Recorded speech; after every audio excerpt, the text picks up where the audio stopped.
Vanina, modulate. Modulate, Vanina. ¿Me What? copia? Yes. Hola, copiame. In English, please. 1, 2, 3. 1, 2, 3, probando. Yes. Vanina, yes. Of course. Of course, yeah. Yes, I do. What are you doing? Bueno, ¿cómo estamos de concurrencismo en este instante? Nos falta uno para el truco. Estamos solos con Sebastián. Sebastián, ¿qué tenés para el envío? Tengo mucho. Tengo Bueno, 33. vení callado, que lo grito yo, vení callado. Bueno. Vanina de mi corazón. ¿Entiendes mucho de... No, ese ¿Cómo? de vuelta. No, que se le había cortado un poco la imagen, se había puesto todo rojo, pero había aparecido de vuelta. De vergüenza, me puse rojo de vergüenza. ¿Todavía no les podemos decir que es por el tinto? No, todavía no, porque no tenemos confianza. Vanina. Bueno, pero a Vanina Alicia de ya mi- le podés contar. Con Alicia hay confianza. Ahí, Alicia. A mí me encanta el tinto. ¿Cómo? Y a mí también me ¿Cómo, gusta el Alicia? vino, así que no me molesta. Mamadera. La esposa ideal, venís a hacer. A María también está bien tinto, mira vos. Carmen es de las mías. Me parece que voy a buscar ¿cómo es eso? ¿Cómo se llama? Cuando uno se quiere casar con 4 o 5, ¿cómo se llama eso? Poligamia. Poligamia. Me voy a hacer polígamo. Sí.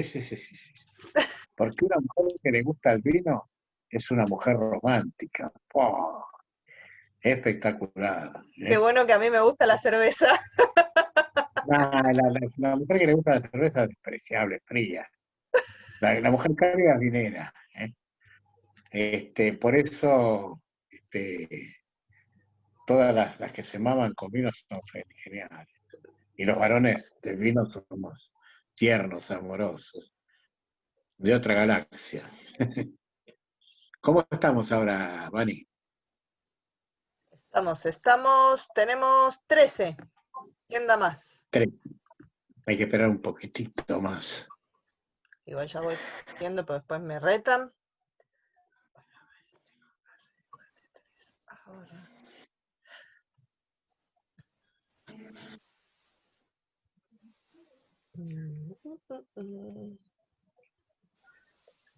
¿Repunta esto? Seguimos en 13. Están en el baño, Sí. calentando el agua para el mate. Sí, o algunos por ahí se suicidaron. Ay, no. Hoy entre que se lo coman como chancho, el suicidio, hoy está renegativo. Y bueno, uno no puede estar optimista todos los días, ¿no? Hay cierto sesgo negativo, ¿no? Que aparece de vez en vez. Yo por la duda mañana me pongo a dieta. Y viste, claro, yo diría que es recomendable, ¿no? Uno con el correr de la cuarentena se vuelve antropófago, ¿no? Yo diría gordita. ¿A dónde estás gordita? No les voy a mostrar. ¿Qué querés? ¿Que haga una escena ruborizante en tercer día de clase? No, si siempre comió bien, comió mucho y siempre fue un palito. ¿A dónde? Pero dejé de fumar, Ali. Dejé de fumar a principio de año. Eso es un mito. Quiero que lo sepas, porque yo era fumadora y es mito. un mito. Si estás gordita, porque bueno. Yo cuando largué el cigarro, cuando largué el cigarrillo era muy derecho. Y ahora que dejé el cigarrillo soy un 2 mentiroso. No, por favor. Sí que subí de peso. La heladera lo sabe. Hay que justificar. ¿Levantamos Vani o seguimos en 13? Ya tenemos 2 más. 15. Sí. Bueno, arrancamos. No sé, vos le habías dicho menos 10, ¿no? Sí, sí, dale nomás. Bueno, Esta ya la paso, arrancamos. ¿no? ¿Paso a la siguiente? ¿Cómo? Paso a la siguiente, ¿no? No, espera que cierro este tema. Ok, Ahora sí, cuando cortamos, ya cortamos para no retomar, ¿eh? ok. Llegamos a donde ¿Ok? llegamos. Exacto, no hay problema acá. Lo importante es ir internalizando los temas, porque tienen que ver con esto del crecimiento. Y a veces el crecimiento se aborda desde una óptica macro lavada, que es, bueno, si hay inversión, crece el producto, si tal cosa, si se impulsa de este modo, y en realidad hay un conjunto de elementos que son los que permiten o no el avance de una economía. Así que bueno, decía el avance o retroceso, bueno, este dilema o este problema que tenemos hace que muchas veces una economía en crecimiento haga su tope por el lado del sector externo. Para ir en sencillo, eh, lamento que estamos en cuarentena, si no los mandaría a todos a una plaza de a dos a jugar en el sub y baja, ¿no? Y uno haría de economía interna y otro haría de balanza. ¿Y qué es lo que veríamos? Que cuando la economía interna sube, la balanza se hace negativa. Cuando la economía interna baja, la balanza se hace positiva. Es un juego justamente de ida y vuelta, ¿no? De sub y baja, que, bueno, es necesario afrontar. Y estaba la pregunta de Lisi, ¿no? También subyacente al cierre de la etapa anterior, y bueno, Lisi tiene que ver con eso, tratar de resolver este problema, pero hay elementos perturbadores del ICI, como puede ser, como dije al cierre, el modelo endeudante, consistente en traer crédito del exterior, inundar de dólares el mercado, el dólar se plancha, y el dólar planchado facilita la importación al tiempo que desestimula la exportación. Así que bueno, con esto sí ya estoy cerrando el tema. Si querés pasamos ahora, Vanina, a la otra, la enfermedad holandesa. Lo voy a tratar de describir más sencillo, diciendo que habitualmente uno o más productos por país son los que definen el tipo de cambio, teniendo por tipo de cambio la cotización que toma el dólar. Esto lo conocemos como el dólar comercial o el dólar oficial, como ustedes quieran. Y entonces hay un valor de dólar que habitualmente por ahí satisface las posibilidades de exportar soja, de exportar trigo, exportar maíz, pero no satisface la posibilidad de exportar industria. Y al mismo tiempo muchas veces satisface la importación o estimula la importación en desmedro de la producción local.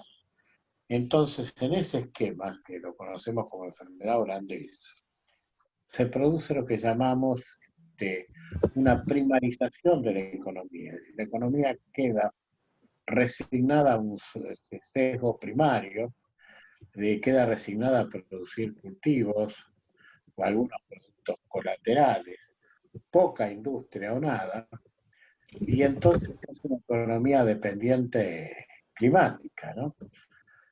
¿Por qué? Porque si hay sequías, la economía retrocede, si hay inundaciones, retrocede, y no tiene posibilidad de diversificación, y sobre todo en la diversificación existiría la posibilidad de mejorar tecnología, cosa que, bueno, en el caso concreto de nuestra economía, cuando está muy primarizada, bueno, esa mejora tecnológica es prácticamente nula o casi nula, ¿no? Se ven algunos sectores, pero no en su conjunto. Esto que llamamos enfermedad holandesa es muy importante, está muy poco visualizado en el análisis. Esta enfermedad se la conoce como enfermedad holandesa porque fue descubierta precisamente en Holanda cuando allá por la década del 60 Holanda descubrió yacimientos petrolíferos y gasíferos, y esto que sonaba como un boom para Holanda, que podía ser causando un desarrollo espectacular, no lo fue tal porque ese boom hizo que el tipo de cambio en Holanda se ajustara exactamente a la paridad de estas necesidades de estos bienes, en detrimento de otros bienes más elaborados. Y entonces lo que debió ser un auge se convirtió en una depre, porque terminaron ahogándose algunas industrias claves de Holanda. De ahí viene entonces el tema de la enfermedad holandesa, y que se estudia suficientemente, y que de alguna manera promueve en su curación, cuando hablamos de curar esa enfermedad, que la economía se diversifique, porque estaría más que demostrado que en la diversificación la economía crece con más fluidez que en la economía primarizada. Pasamos a la siguiente, si algo que exista alguna pregunta. No, profe, para mí quedó claro. Bien. Pasamos a la siguiente. Bueno, este es otro Profe, tema. o sea que, Marcos, o sea que se puede decir que en resumen es porque se le presta más atención a un sector primario que a un... O sea, eso no me quedó bien. O sea, ¿cuál sería como el núcleo de la enfermedad? Diríamos que la enfermedad existe cuando el tipo de cambio se fija solo en función de los precios de los productos líderes, y no se toma atención en los productos de menor incidencia. Me refiero en este caso a los industriales, y entonces hay una ventaja relativa para los primarios en detrimento de los industriales, y esto hace que esa economía no se diversifique. Y si no se diversifica, está un poco, digamos, resignada la economía a primarizarse y a tener un retardo en su desarrollo, quizá una perpetuación de su no desarrollo, ¿no? Para decirlo de manera más contundente y más dura. Quedaría perpetuada esa economía al no poder crecer en forma sostenida, ¿no? Esto sería lo que sucede. Pero por eso digo, son todos elementos con los que estamos estudiando esto del crecimiento, si ustedes quieren, el desarrollo, porque habitualmente se nos dice, bueno, si ustedes se meten en cualquier libro de macro, nos va a decir, bueno, el crecimiento depende de la inversión, o sea que si hay buena inversión, o si hay inversión extranjera, la economía prospera. Y con todos estos aditamentos que estamos estudiando, es difícil que eso suceda, aun cuando se implementen esas cosas que suelen decir los libros de macro. Hay como restricciones al crecimiento muy contundentes, y por eso naciones como la nuestra están un poco con un retraso relativo importante, de vez en vez. A veces se perpetúan los retardos por años, hasta que se enfoca en problemas de otra lógica, ¿no? La lógica es la lógica tradicional. Tiene que haber inversiones, tiene que impulsarse la actividad.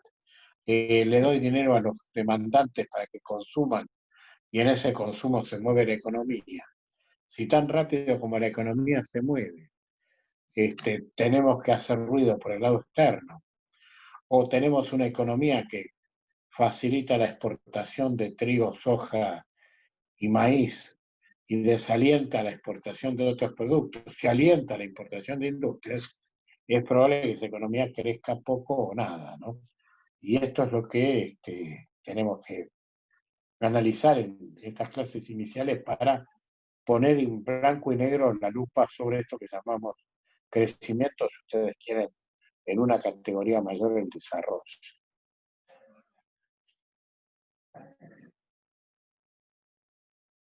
¿Estamos bien? Bien, perfecto. Bueno, El otro tema que vamos a poner en relieve, también muchas veces se habla de dolarizar la economía. Esto es, para ser totalmente claro, sacar todos los pesos del sistema y cambiarlos por dólares. Y que esa economía se maneje estrictamente con dólares. Eso sería una dolarización. Bueno, esto alejaría, desde luego, las expectativas inflacionarias derivadas de una desmesurada emisión monetaria, ¿no? Ya el mayor o menor, mayor o menor cantidad de moneda no dependería de la emisión del gobierno, sino de la entrada o salida de dólares. Bueno, este es un tema que a veces se ha puesto en el tapete. No se aplicó en Argentina, hubo intentonas de aplicarse. Hay algunos países que están dolarizados. El más tradicional de todos es Panamá. Yo estuve en Panamá. Y Panamá tiene una moneda que se llama el Córdoba. Y la moneda de cuenta es el dólar. Uno paga con dólares, cobra con dólares. Y tiene que hacer un gran esfuerzo para encontrar en Córdoba, ¿no? En general no se ve esa moneda. Entonces, Panamá está dolarizado. Más recientemente se dolarizó Ecuador y entre medio está dolarizada también El Salvador, ¿no? 3 países de América que tienen este sistema. Sin embargo, estos países no están eximidos de los problemas de desarrollo. Si bien por ahí tienen controlada la inflación no necesariamente, o su erradicación, no necesariamente nos promueve el desarrollo. Por las razones que dije antes, el desarrollo depende de varios factores, entre ellos depende del avance y retroceso de la economía, el alineamiento del tipo de cambio, una cantidad de elementos muy, muy fuertes, si el tipo de cambio favorece el crecimiento o no, si el modelo es endeudante o no. Bueno, hay distintos factores que condicionan o definen el desarrollo. Así que bueno, esto es un elemento que vamos a poner en duda, la dolarización, y un elemento que sí probó la Argentina fue en la Profe, década del consulta, 90. Uruguay, perdón que le interrumpa, consulta, Sí, ¿Uruguay no sí, está Alicia. dolarizado también? No, Uruguay tiene el peso uruguayo. No, Sí, pero dolarizado es el país que vos vas y no, lo se digo maneja porque con... está bien, se Decime. maneja en pesos uruguayos, pero también permite que se te dan las dos opciones de pago, o en dólares o en pesos uruguayos, por eso preguntaba. Claro, pero eso no es dolarización. Acá también, vos vas por la calle Florida, querés comprar una cartera y de pronto decís, mire, no tengo peso, me aceptan los dólares. Pero eso es privativo del comercio. Y en general el comercio te dice que sí. ¿Está bien?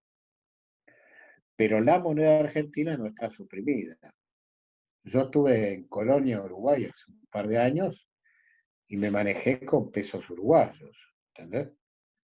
Iba al mercado y compraba peso uruguayo. Voy a comer peso uruguayo. A lo sumo, algunos me aceptaban peso argentino. Bueno, pero no, en cambio, vos vas a Panamá y es muy difícil que encuentres un Córdoba, que es la moneda panameña. Yo te puedo decir que estuve 6, 7 días en Panamá y no vi un Córdoba. Creo que me fui sin conocer el Córdoba, porque todo es dólares. Eso es dolarización. Es distinto. Una economía como la nuestra, podríamos decir, está cuasi dolarizada. ¿No? Todos los precios a veces se fijan en función del dólar, pero la moneda de pago es el peso. ¿Me explico? Y vuelvo a Sí, repetir, en Uruguay no hay dólar, sí puede haber operación, pero vos te manejás con peso uruguayo. Bueno, voy viendo. Entonces estaba la idea del tipo de cambio fijo. Esto se aplicó en los 90 en Argentina. Se dijo, bueno, $1, $1. $1, $1, y esto significó que la economía se clavó ahí. Se clavó ahí, punto, ¿no? Punto. Y entonces esto tiene sus bemoles, ¿no? Porque vamos a ver, cuando veamos la parte de doctrinas, que esto remite inexorablemente a la década del 20, que fue del 20 de 1920, ¿no? Porque uno puede tener cierta década, ¿no? Estoy hablando de 100 años atrás. La década del 20, que fue el último momento que se aplicaba un tipo de cambio fijo, y se aspiraba que si entraba oro, bueno, se emitía, y esto daba lugar a suba de precios. Si había pérdida de oro, se contraía liquidez, esto daba lugar a baja de precios.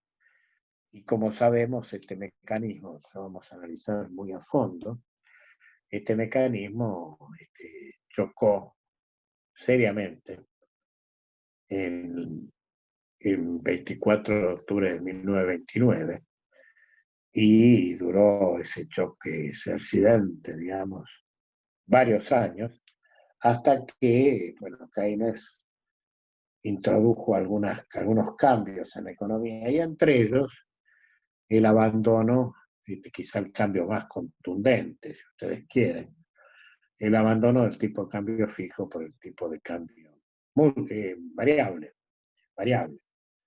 ¿Qué es lo que permite? Que en lugar de bajar salarios o bajar precios, se devalúe. Es decir, en otras palabras, es lo mismo si yo devalúo que si yo le hago bajar precios y salario a la gente. Cuando bajo precios y salarios estoy logrando más competitividad porque los costos y precios en Argentina bajan, pero también si devalúo y no, esa devaluación no la acompañan los precios, esa devaluación también permite exportar más. Así que esto es lo que vio Keynes como novedad, lo introdujo en el sistema, y bueno, sin embargo, la Argentina ensayó en los 90 la idea del tipo de cambio fijo. La Argentina venía de una hiperinflación de 1989, 1990, dos hiperinflaciones, si ustedes quieren, y la manera terapéutica para zafar de ese problema fue plantear el tipo de cambio fijo. Pero eso tuvo sus problemas. ¿Por qué? Porque el tipo de cambio fijo hace que al tiempo la economía no tenga reacción cierta ante una balanza negativa, y esa balanza negativa se perpetúa, porque el modo de corregir una balanza negativa en un esquema tipo cambio variable justamente es subir el precio del dólar. Ahora, si la variable de ajuste no es el tipo de cambio, si el tipo de cambio queda fijo, es difícil que precios y salarios bajen para ajustar la economía. Y le cambiaría la palabra difícil para decir imposible, y entonces la economía entra en una zona de déficit de balanza comercial recurrentes. Esto pasó en los 90, a lo largo y ancho de toda la etapa de los años 90 en Argentina, y como no podía ser de otra manera, déficits recurrentes te llevan sí o sí a una crisis letal. Y esto es lo que le pasó a Argentina en el 2001, ¿no? Esta es la causa central de crisis, que vuelvo a repetir, a mi modo de ver, fue provocada por el sistema de tipo cambio fijo. Y hago esta mención porque hoy ahora algunos economistas transitan en tratar de plantearnos que la Argentina tenga o una dolarización a lo Ecuador, a lo Panamá o a lo El Salvador, o un tipo de cambio fijo a lo Argentina 1990, porque sí es cierto que en ese tiempo la Argentina, en los 90, erradicó la inflación. Y es más, en algunos años no solo no hubo inflación, sino que hubo deflación.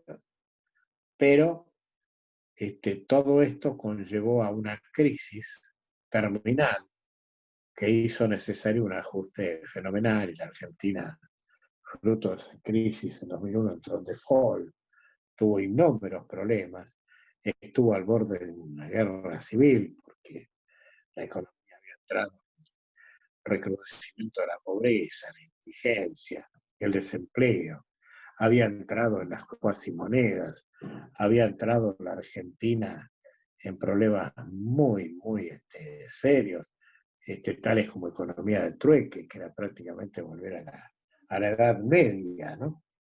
Bueno, todo eso sucedió, y bueno, por eso pongo tanto énfasis en basándome en la historia más reciente, repudiar toda aquella propuesta que apunte directa o indirectamente a dolarizar la economía o poner un tipo de cambio fijo, por entender que estas recetas que están planteadas para que la economía crezca, en realidad lo que hacen es perpetuar una economía estancada, a mi modo de ver.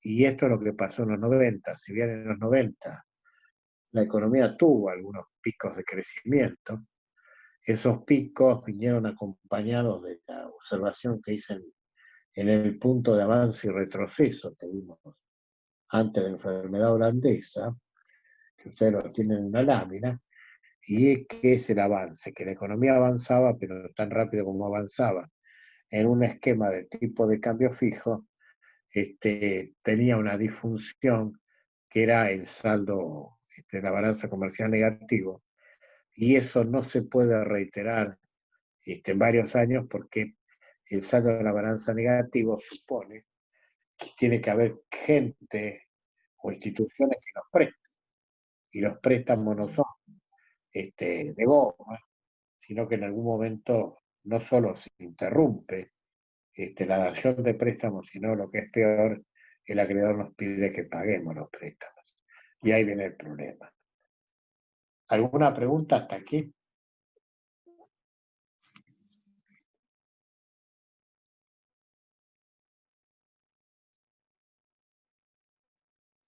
No, profe, por mi parte no. Bien, bien. Bueno, pasamos lámina, Vanina. Otro elemento que quiero poner en análisis, hoy lo discutía con un economista, ¿no? Que a veces se pierde de vista nuestra realidad. Y digo, las diferencias en lo que exportamos, ¿no?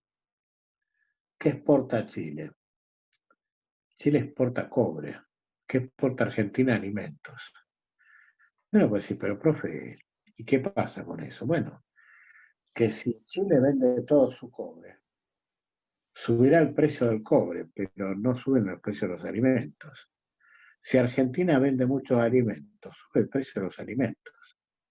Y esto es un tema central. En el comienzo de 2019, Argentina exportó carne y el precio de la carne subió. Entonces, este dilema que tenemos no es poco importante, ¿no? Por eso hablé de la necesidad de salir de la economía primaria para pasar a una economía industrial, para pasar a una economía de venta de productos no esenciales para la población argentina. Y esta es una diferencia central. De repente, un país como Perú vende minerales, un país como Brasil por ahí vende café, o Colombia, o caucho, o chocolate. Argentina vende alimentos, alimentos básicos para su población. Se calcula que la Argentina alimenta unas 400 millones de personas. Y entonces en ese esquema, muchas veces cuando el desvío es saco productos que estaban destinados a la población local y maximizo las ventas, eso trae aparejado un conflicto entre el equilibrio interno y externo, que no aparece, insisto, en países donde por ahí el commodity principal no es un alimento. Insisto, uso el caso de Chile porque Chile vende cobre. Y eso por más que se exporten a granel, no supone una pérdida de la calidad de vida de Chile, de los habitantes, y sí, si la Argentina exporta mucha carne, eso puede suponer un aumento del precio de la carne y por lo tanto de la alimentación de la población. Bueno, más o menos con esto hemos completado el ciclo de crecimiento, con todos los elementos que tenemos en el mazo para hablar de crecimiento, y vamos ahora sí a pasar a la otra categoría de láminas para hablar de valor. Ahí te iba a consultar. Quedan 10 minutos. ¿Querés arrancar igual con las otras o lo dejamos No, para la que viene? entonces cortamos acá porque no me va a dar el tiempo, Por eso. porque necesito ahí precalentar más. Y lo dejamos para la clase que viene. Y entonces sí, ahora si alguno quiere hacer alguna observación, dedicarnos un poco a eso. Bárbaro. Profe, yo tengo una duda. ¿Por qué nunca se estudia o sea, la mirada del argentino más allá, que también nos comparamos con los países? ¿Por qué también no se estudia al empresa argentino? Que tenemos una cultura muy diferenciada, calculo, de otros países. ¿Qué diferencias ves vos en el empresario argentino? Yo las veo también, pero ¿por qué no me decís vos qué es lo que notás? Que más allá del empresario, creo que la cultura argentina, o sea, siempre buscar la ventaja de por 2 pesos menos, buscar cómo puede hacer la manera de ahorrar de 2 pesos en costos, o ver la ventaja impositiva de evadir impuestos, como por ejemplo, muchos médicos yo sé que tienen camionetas y lo ponen como herramienta de trabajo para no pagar impuestos. Una vez, porque yo trabajo en banco, ¿no? Y una vez yo charlando con ¿Trabajaste en un dónde? exportador de granos, en la época de Ah, Macri, me dijo, yo me acuerdo que estaba 20 o 17, y me dijo, yo voy a liquidar los dólares hasta que esté el dólar a 50, me dijo. Por ejemplo, otro ejemplo, y así un montón de cosas, por ejemplo, lo que usted dijo, lo de la carne. ¿Por qué el empresario argentino no dice, no, si es consumo nacional, mantengo el precio, y lo que es exportado lo exporto? Como por ejemplo, ahora está pasando con Coto. Coto tiene su frigorífico y exporta la mayor cantidad de carne. Pero ¿por qué no dice, bueno, lo que queda como consumo interno, dejo los precios, abarato los precios? Y corte de carne que deja acá en la región lo deja porque no lo puede exportar, no es que lo deja porque es bueno. Son varios entiendo. ejemplos, pero habla de la cultura argentina. No, por eso esa cultura hay que dominarla o encasillarla a través de una política macroeconómica. Ahora, si la política macroeconómica que trazamos pierde de vista estas realidades, si la política macroeconómica se basa en las explicitaciones que vienen en su gran mayoría de libros extranjeros que no tienen en cuenta estas características, indudablemente siempre vamos a pensar en que sea el empresario que dé la patada inicial, y en realidad siempre los que tienen que dar la patada inicial son los gobernantes, ¿no? En términos de buscar objetivos. Lo que pasa que hay una cultura enraizada que es más preocupante que el empresario mismo, y es la cultura que nos ha de sostener o de decir que el mundo está abierto. Y eso lo habrán escuchado insistentemente. La economía mundial está abierta y la economía argentina está cerrada. Y esto parte de un diagnóstico tremendamente equivocado, como si yo fuera tu médico y te digo que tu problema es la vesícula, cuando en realidad lo que tenés es un problema coronario. Obviamente, si te trato la vesícula, donde no tenés un problema y descuido tu corazón, bueno, claramente vas a tener un problema de salud a futuro, ¿no? Salvo que, bueno, parezca algo extraordinario, pero lo más lógico es que si le erro al diagnóstico, le erro a la curación y no te cure.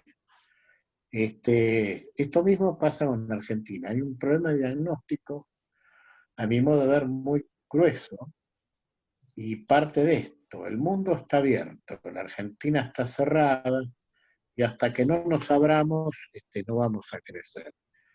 Y entonces por ahí, por tiempos, vienen aperturas indiscriminadas, y el resultado es más que perverso, no más que negativo.